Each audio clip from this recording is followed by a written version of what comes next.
Never before has an American president overseen a club where access to him can be bought. In Mar-a-Lago, you can do that. After leaving the White House, Donald Trump moved into his Mar-a-Lago estate in the ultra-exclusive enclave of Palm Beach. In this video, we're going to go inside Donald Trump's great estate of Palm Beach, what he now calls his winter White House. What does Mar-a-Lago mean, and who was it built for? While empires often rise from the struggles of millions, the Mar-a-Lago resort, metaphorically speaking, has a unique origin story. Serial. Marjorie Merriweather Post, known by a name reminiscent of a character from a Victorian-era mystery, was not just an heiress, but a savvy businesswoman and the owner of General Foods. Inheriting the Postum cereal company from her father, C.W. Post, in 1914, she could have led a life of luxury, but instead, she chose to be a determined go-getter. Under her guidance, Postum Cereal Company evolved into the General Foods Corporation in 1929, marking her business acumen. Post, recognized for her shrewd negotiation skills, had a penchant for acquiring remarkable residences with her considerable wealth. Mar-a-Lago, a property she had built from scratch, stands as a testament to her vision.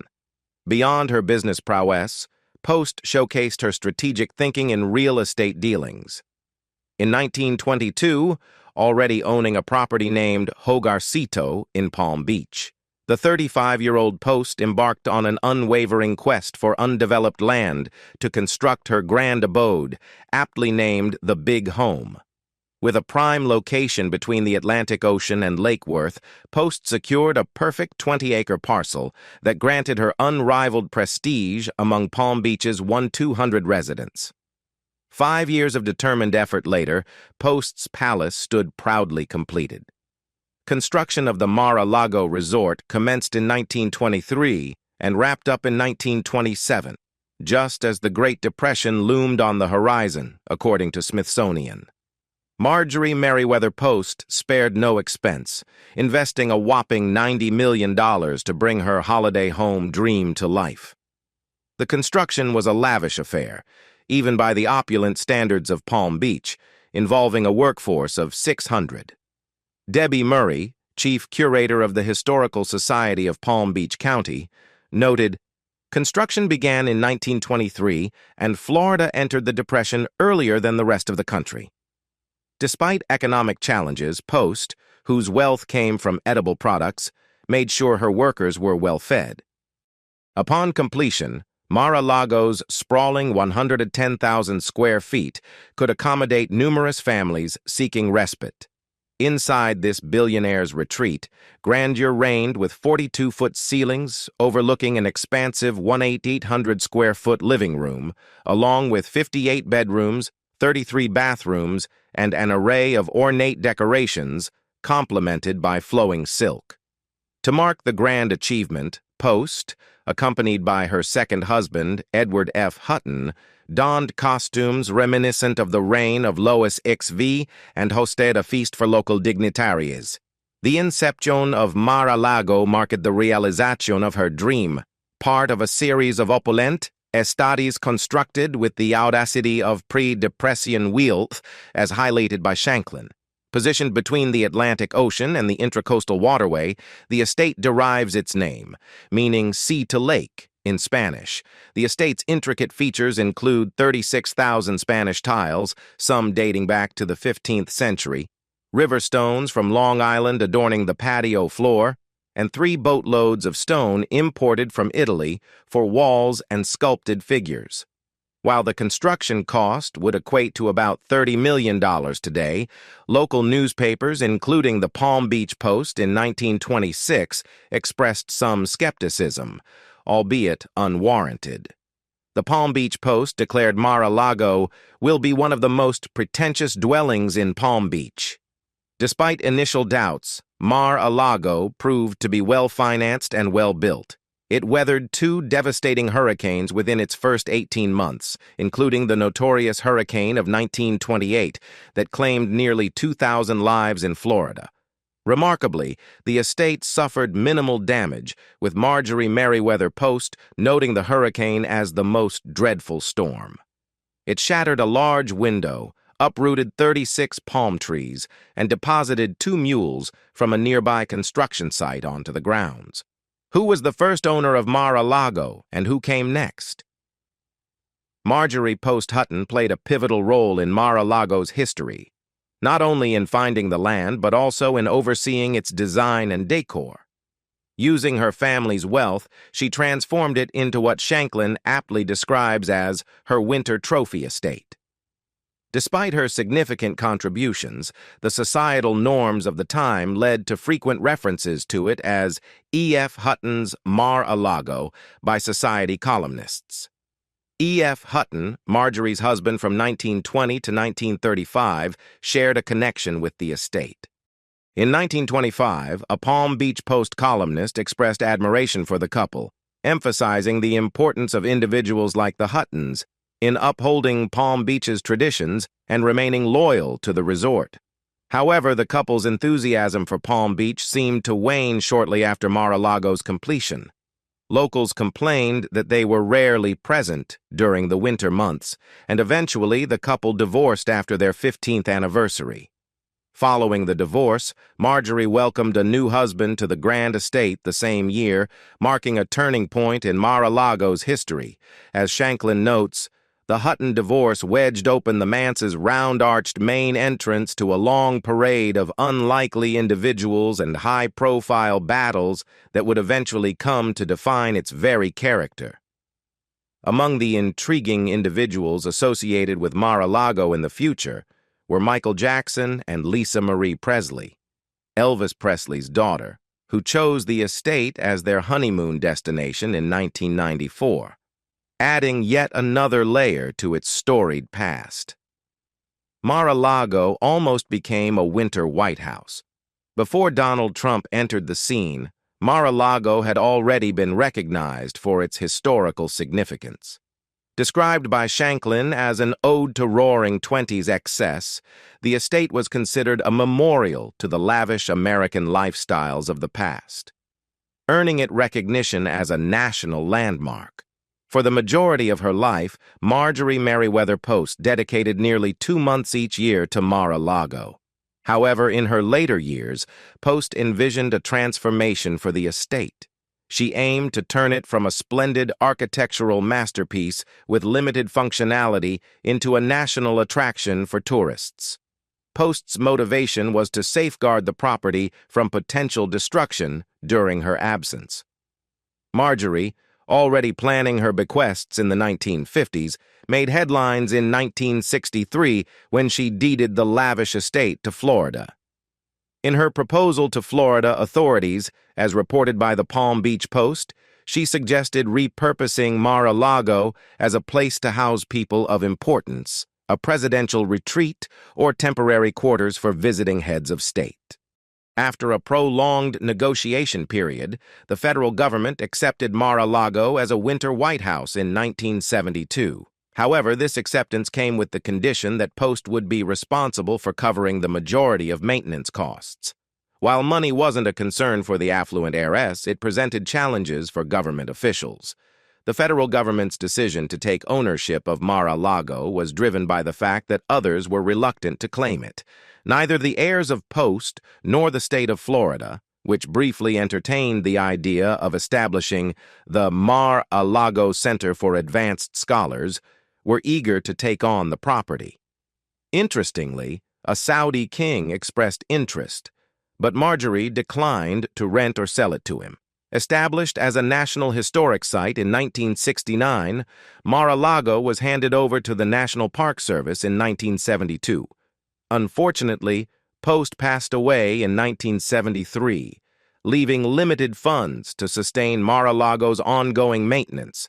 President Richard Nixon, already settled in Key Biscayne, found no use for Mar-a-Lago. President Gerald Ford showed little interest in Palm Beach, and the economically conscious President Jimmy Carter viewed it as a luxury reserved for the wealthy. Just 7 years later, it was decommissioned as a national park due to the expense of maintenance. The property found its way back to the Post Foundation, despite concerns about the potential destruction of the grand estate. While hopes lingered for a private buyer, the president of the Post Foundation admitted, "I haven't a clue who would be interested, if anybody." When did Trump buy Mar-a-Lago, and why was he hailed as a hero? 5 years later, a bold and audacious figure entered the picture, none other than Donald Trump, a prominent real estate developer from New York. At the time, the then 40-year-old Trump made a sweeping move by acquiring the entire Mar-a-Lago resort for $10 million, as reported by the Palm Beach Post. At the time of the sale, it was noted in the commentary, as detailed in American Castle, that the Trumps played a crucial role in preventing the mansion from being transformed into a potentially unsightly subdivision, which had been a looming threat. The president of Palm Beach's town council expressed optimism about Trump's purchase, stating that it would resolve many issues and possibly elevate him to the status of a popular hero. Donald Trump's initial encounter with Mar-a-Lago occurred in 1982, as he and his then-wife, Ivanka, surveyed oceanfront mansions from the back of a limousine. Trump asserted that his initial offer had been $28 million, as detailed by the Washington Post. However, facing resistance, he decided to employ a shrewd strategy. Through a third party, Trump purchased a stretch of beachfront land between Mar-a-Lago and the ocean, threatening to erect an eyesore that would obstruct the scenic view. Trump recounted, "That was my first wall. That drove everybody nuts. They couldn't sell the big house because I owned the beach, so the price kept going down, down, and down." Ultimately, Trump's tactics prevailed, and he acquired the entire resort at a remarkably discounted price. $5 million for the house, $3 million for the fixtures and furnishings, and $2 million for the beachfront land. Donald Trump's transformation of Mar-a-Lago reached its zenith in 1995 when he decided to convert the estate into a private club, marking a pivotal moment in its storied history. Not content with its existing grandeur, Trump added a lavish touch by constructing a 20,000-square-foot ballroom adorned with a staggering $7 million worth of gold leaf. The golden theme continued throughout Mar-a-Lago, with Trump sparing no expense. Notably, he invested $100,000 in the installation of 4 gold-plated sinks, exemplifying his commitment to creating an environment of unparalleled opulence. Anthony Senecal, Trump's former butler and Mar-a-Lago's unofficial historian, provided insights into the lavish interiors. He described a library paneled with centuries-old British oak, housing a collection of rare first-edition books, though he noted that these literary treasures remained untouched by the family. Once the Trumps took ownership, the honeymoon period with local residents was short-lived. Discontent arose over Trump's development plans for the property, leading to objections from Palm Beach residents. At one point, Trump even contemplated legal action against the town or the sale of the property to the Reverend Sun Myung Moon, the head of the Unification Church, as chronicled by Shanklin. Eventually, he opted for an alternative strategy, transforming Mar-a-Lago into an exclusive club. In 1991, Trump asserted to a reporter from the Miami Herald, "Mar-a-Lago is mine. It'll always be mine." In 2018, Forbes assessed the value of Mar-a-Lago at $160 million, showcasing Trump's substantial gains of over $100 million on his initial investment, an accomplishment reminiscent of the art of the deal. Trump's attachment to Mar-a-Lago was unmistakable, and when he ascended to the presidency, the resort became his preferred retreat. Trump proudly declared, "Many of the world's great leaders request to come to Mar-a-Lago. They like it, I like it." Donald Trump stumbled across the Mar-a-Lago by accident. The discovery of Mar-a-Lago by Donald Trump appears to be a serendipitous twist of fate, revealing the whims of chance. According to Vanity Fair, Trump recounted in his book, Trump, The Art of the Comeback, how he stumbled upon Mar-a-Lago while on his way to a Palm Beach dinner party. In a moment of flaunting his wealth, he asked his chauffeur if there was any notable place in town where he could spend his money. Amused, the chauffeur suggested Mar-a-Lago, to which Trump, viewing it as a challenge, insisted on an immediate visit. As the 39-year-old Queens native explored Palm Beach's quiet streets and observed the 12-foot hedges providing security and privacy to the residences, Mar-a-Lago's grandeur and its 9-hole golf course captured his attention. Trump later expressed, "I immediately knew it had to be mine." Trump's initial vision for Mar-a-Lago involved subdividing the land and constructing individual mansions, a project he named the Mansions at Mar-a-Lago. However, the Preservation Society of Palm Beach unanimously rejected this proposal, leading Trump to express frustration. "I'm no longer in the mood to compromise." Despite his subsequent unsuccessful $50 million lawsuit, Trump harbored alternative plans for Mar-a-Lago, the origin of the club at Mar-a-Lago. Clubs have always played a significant role in the social fabric of Palm Beach, serving as both playgrounds and platforms for individuals to enhance their social and economic standing within the community. Vanity Fair notes that these clubs are known for their exclusivity, a factor that Donald Trump strategically utilized to his advantage. According to the Washington Post, in 1995, Trump successfully opened the doors to the Mar-a-Lago Club after a contentious battle with the town council. The town council, initially resistant to Trump's plans, viewed him as an outsider, looking to transform a historic property into an exclusive millionaires club, potentially altering the peaceful ambiance of the area. Trump's argument for inclusivity, pointing out other clubs in the region that reportedly denied membership to Jews and black individuals, played a pivotal role in securing approval. The council, swayed by Trump's promise of an all-inclusive club, ruled in his favor.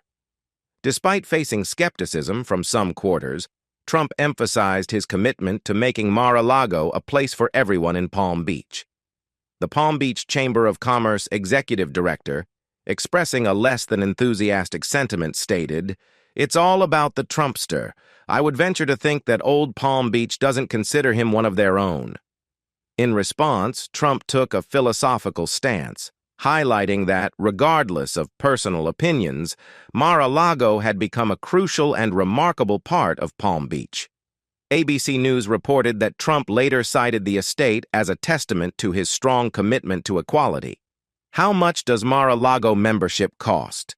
While there are clubs open to the general public, Mar-a-Lago stands in a league of its own, exclusively catering to those with a penchant for naming their dogs after Roman emperors and, more importantly, substantial wealth. To secure a spot in Donald Trump's exclusive enclave, individuals must be prepared to pay a hefty initial fee of $200,000, coupled with an annual fee of $14,000. Originally priced at $100,000, Trump doubled the joining fee shortly after assuming the presidency, anticipating high demand to join the club of the leader of the free world. According to the Mar-a-Lago website, membership provides the highest privileges and an elite lifestyle reserved for a select few. Prospective members must secure sponsorship from an existing member and undergo background checks to ensure they meet the club's standards. Contrary to fictional narratives, there's no requirement for members to drink lamb's blood from an ivory goblet in the pale moonlight. Members, however, gain access to premier amenities and what the club terms the world of Trump. This entails complimentary golfing privileges at all of Trump's global golf courses. Politico notes that the membership roster is diverse, featuring CEOs, investors, doctors, lawyers, and notable figures such as author James Patterson and Debbie White Dove, Porreco, a descendant of Pocahontas, within the exclusive confines of Trump's club. Donald Trump bills the Secret Service for Mar-a-Lago rooms his own security detail use. Despite Donald Trump's empire-facing challenges after his 2020 election loss, Mar-a-Lago seems to be thriving. Critics have raised concerns about Trump charging the Secret Service for the privilege of accommodating his security detail in rooms at his mansion. Records from January 20th, 2021 to April 30th, 2021 reveal that Trump invoiced the Secret Service $396.15 per night for the room utilized by his security team, amounting to a total cost of $40,000 to American taxpayers. Given Trump's billionaire status and the $219,000 presidential pension he receives from the public, questions have been raised about the necessity of generating additional income through rent. This practice of billing the Secret Service for housing his security team at Mar-a-Lago has faced criticism from Jeffrey A. Engel, the director of the Center for Presidential History at Southern Methodist University. He expressed his disapproval, stating, "It's tacky. Just because you can make a buck doesn't mean you should make a buck, especially when you're an ex-president. You're not going to starve." The state of Mar-a-Lago post-presidency. Donald Trump's return to Mar-a-Lago as a full-time resident after his defeat in the 2020 election and departure from the White House hasn't been the triumphant homecoming one might expect. Without the White House and denied access to Twitter, Trump's reported dissatisfaction is palpable. According to Lawrence Leamer, author of Mar-a-Lago Inside the Gates of Power at Donald Trump's Presidential Palace, the resort has taken on a dispirited atmosphere since Trump's loss, leading to the departure of several members who want to distance themselves from him. MSNBC reported that Mar-a-Lago is not the vibrant place it used to be, and many members are choosing to disassociate from Trump. Despite this, the image of Trump secluded in the luxury of Mar-a-Lago, brooding over past grievances and plotting a comeback, may not be entirely accurate. Bloomberg referred to Mar-a-Lago as Trump's fortress of solitude, but reports suggest that Trump is far from lonely. He continues to enjoy adulation reminiscent of a medieval king's court, with enthusiastic greetings and selfie requests whenever he appears in the dining room. Club members believe that Trump is content as the sovereign ruler of Mar-a-Lago, drawing parallels between his residency and Napoleon's exile on the island of Elba, albeit with better food and the added bonus of a golf course. Mar-a-Lago was raided by the FBI. In August 2022, a significant and historic event unfolded in the story of the Mar-a-Lago Club when it became the subject of an FBI raid. The motivation behind the raid stemmed from the discovery of 15 boxes of White House records at the resort earlier that year, prompting a judge to issue a warrant for the FBI's intervention. It's crucial to note that the warrant does not imply any criminal involvement on the part of Donald Trump. Rather, investigators needed to establish a likelihood that a crime had been committed. At the time of the raid, Trump was not present, but his son Eric Trump was residing at the property.